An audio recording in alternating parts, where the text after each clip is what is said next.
Welcome to the deep dive. Today, we're really getting into something fascinating, a natural powerhouse that's, well, it's been around forever, but science is giving us a whole new look at it. If Mm. you've ever felt that, brain fog or just the weight of stress, or maybe you're looking for natural ways to feel better, this one's for you. We're focusing on rosemary and its star player, 148 cineole. Think of it as a natural path to health. Yeah, and our goal today is pretty straightforward. We want to give you a really solid, balanced look at this.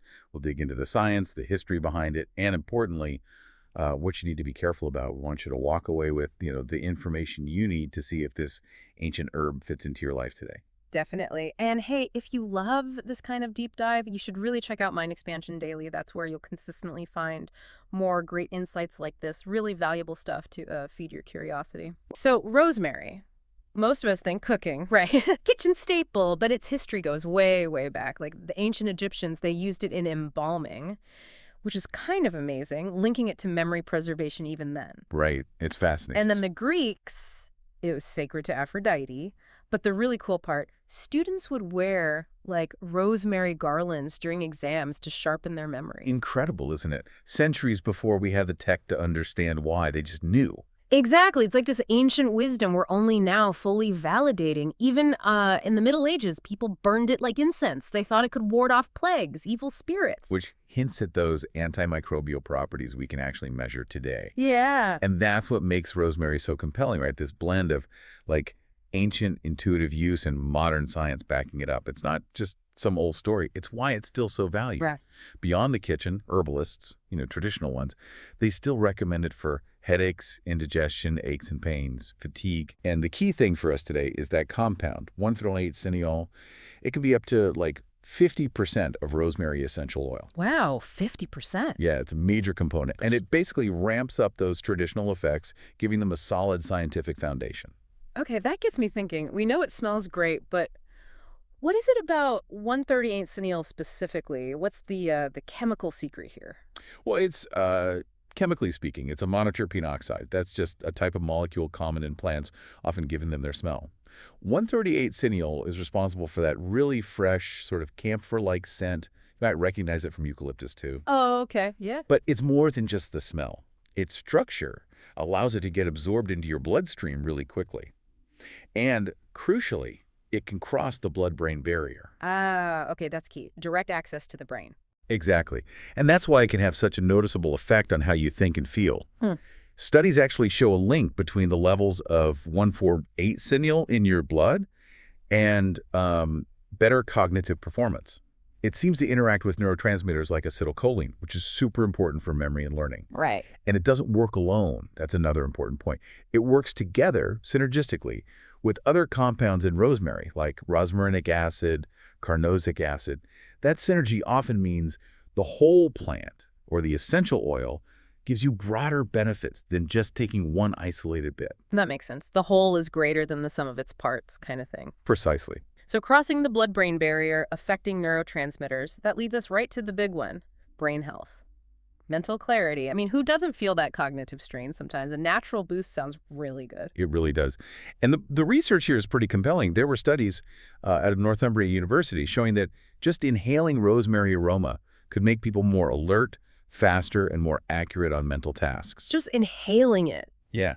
And they found that higher levels of 148 cineole in the blood directly linked to better memory performance. Wow. There's also research showing it helps with perspective memory, remembering to do things in the future. That was particularly helpful for older adults. Okay, that's practical. And then looking bigger picture, it seems to have neuroprotective qualities. It can fight oxidative stress and might even help against the buildup of beta amyloid plaques.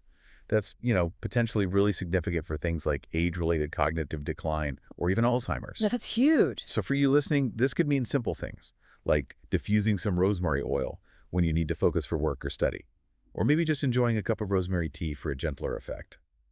People often report feeling less brain fog, more alert. So definitely valuable for students, professionals, older folks, pretty much anyone. That's really impressive for brain health. But it's not just about the brain, is it? You mentioned other uses earlier. What about respiratory stuff? Breathing easier. That's a big one for lots of people, especially with allergies or during cold season. You got it. It's definitely not just a one-trick pony. For anyone dealing with congestion, allergies, even things like bronchitis, 1/8 Cineole is actually a great natural decongestant. How does that work? Well, it has expectorant qualities. That means it helps to loosen up and thin mucus, making it easier to cough up and clear your airways. Okay. Plus, remember those anti-inflammatory effects? They help reduce swelling in the airways too, so breathing just becomes, well, easier, less work. Right. There have been clinical trials showing that inhaling oils with lots of 1,8 cineole can really help with symptoms of colds, sinus infections, bronchitis. One study specifically found people exposed to rosemary vapor actually had better lung function and coughed less severely. Interesting. So it can be a really nice natural thing to add alongside conventional treatments, Yeah. especially when everyone seems to be getting sick. Yeah. And you could also think about using it topically, like in a diluted chest rub. You get targeted relief, potentially without the drowsiness some drugstore decongestants cause. Good point. No drowsiness is a plus. Okay, so brain, lungs, it's amazing how diverse this is. You also mentioned anti-inflammatory and antioxidant properties earlier. That sounds pretty fundamental for overall health, right? Especially with all the talk about chronic disease. Exactly. That's a really important angle because unfortunately, low-grade chronic inflammation and oxidative damage from free radicals are kind of at the root of so many modern health problems. Arthritis, heart issues, you name it. Mm-hmm. Rosemary, thanks in large part to 1,8 cineole, has this great antioxidant toolkit. It helps neutralize those damaging free radicals throughout your body, and on the inflammation side, it seems to interfere with certain inflammatory pathways. Research suggests it can inhibit enzymes like COX-2. Isn't that similar to how some pain relievers work? Yeah. Like NSAIDs? Yeah, exactly the same mechanism, basically, Hmm. but potentially with fewer side effects, which is obviously appealing. And it doesn't stop there. Those antimicrobial properties we hinted at, they can be good for skin health too, maybe helping with wound healing or even acne. And for joint pain or muscle soreness, some people find taking rosemary internally, maybe as a tea or supplement, helps ease that discomfort. So even just cooking with it more often could help. Sprinkling it on veggies, using rosemary-infused oil. Absolutely. It's a simple way to kind of bolster your body's defenses against everyday wear and tear and environmental stressors. Okay, this is covering a lot of ground. We've hit the brain, lungs, inflammation. What about the gut? And the big one, stress. Does rosemary offer help there too? It feels like we're building a picture of whole body support. We really are. It shows this kind of dual action, helping with both digestion and mental well-being. For your gut, rosemary can actually stimulate bile production. Bile is essential for digesting fats properly and absorbing nutrients. It also helps reduce spasms in the digestive tract. So if you deal with bloating, cramps, indigestion, rosemary might offer some relief. Those antispasmodic effects from the 1,8 cineole can be particularly useful for people managing IBS symptoms. Interesting. And the stress side? On the mental wellness front, even just the aroma through aromatherapy has been shown in studies to lower cortisol levels. The main stress hormone, right? That's the one. So by lowering cortisol, it can help take the edge off anxiety and might even contribute to better sleep quality. There was actually a study looking at essential oils high in 1,8 cineole, and it found they helped reduce tension headaches and just generally boosted mood. Wow. So yeah, it really does act as this versatile tool supporting both physical comfort in the gut and mental calm. Holistic's a good word for it. Okay, so we've talked up all these fantastic benefits, but we need balance, right? Like with anything powerful, even if it's natural. What about potential downsides, side effects, precautions people absolutely need to know about? Yes, absolutely crucial. A balanced view is essential. While rosemary is generally safe for most people in culinary amounts, using concentrated forms, especially the essential oil, needs care. High doses, particularly if ingested, could potentially cause some stomach upset, maybe vomiting.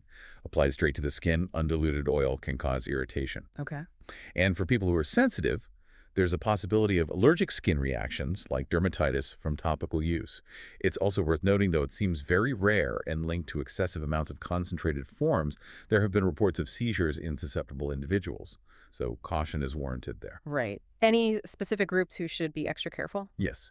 Pregnant women should generally avoid large amounts, particularly the essential oil, because there's a theoretical risk it could stimulate the uterus.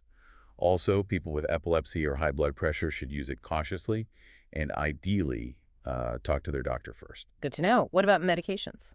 Another important point, rosemary might potentially interact with certain medications, like blood thinners, anticoagulants, or diuretics.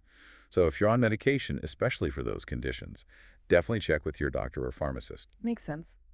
The bottom line is really about responsible use. Dilute essential oils properly if you're using them on your skin. Start with small amounts to see how you react. And as always, if you have underlying health conditions or you're taking medications, consulting a healthcare professional is the smartest move. Moderation is key. Okay, great advice. This has been, wow, a really thorough look from ancient myths to modern labs, all focused on rosemary and 1-filling-8 cineole. We've seen solid evidence for helping with, mental sharpness, breathing easier, calming inflammation, supporting digestion, even managing stress. It really does stand out as a natural option or maybe a complement to other things for overall wellness. It truly does. And stepping back, thinking about the future, the research isn't stopping. Who knows? Maybe we'll see rosemary playing a bigger role in preventing neurodegenerative diseases down the line, or perhaps even boosting athletic performance. There's likely still more to uncover from nature's pharmacy here. Absolutely. And speaking of uncovering things, if you've tried rosemary or 1008 cineole, maybe essential oil, tea, whatever, we really want to hear about it. Please share your experiences down in the comments section. Hearing from the community adds so much to everyone's understanding. Yeah, definitely. And hey, if you found this deep dive helpful, please give it a like and subscribe to Mind Expansion Daily. It helps us keep bringing you these kinds of insights. Also, let us know in the comments, do you agree with our summary? Maybe disagree respectfully. We genuinely want to hear your take. And one last thing, we're trying to see where everyone is tuning in from as we aim to grow worldwide.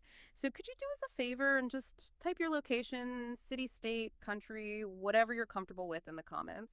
We'd love to see our global reach. Until next time, keep exploring, and remember, sometimes the best health solutions are growing right under our noses.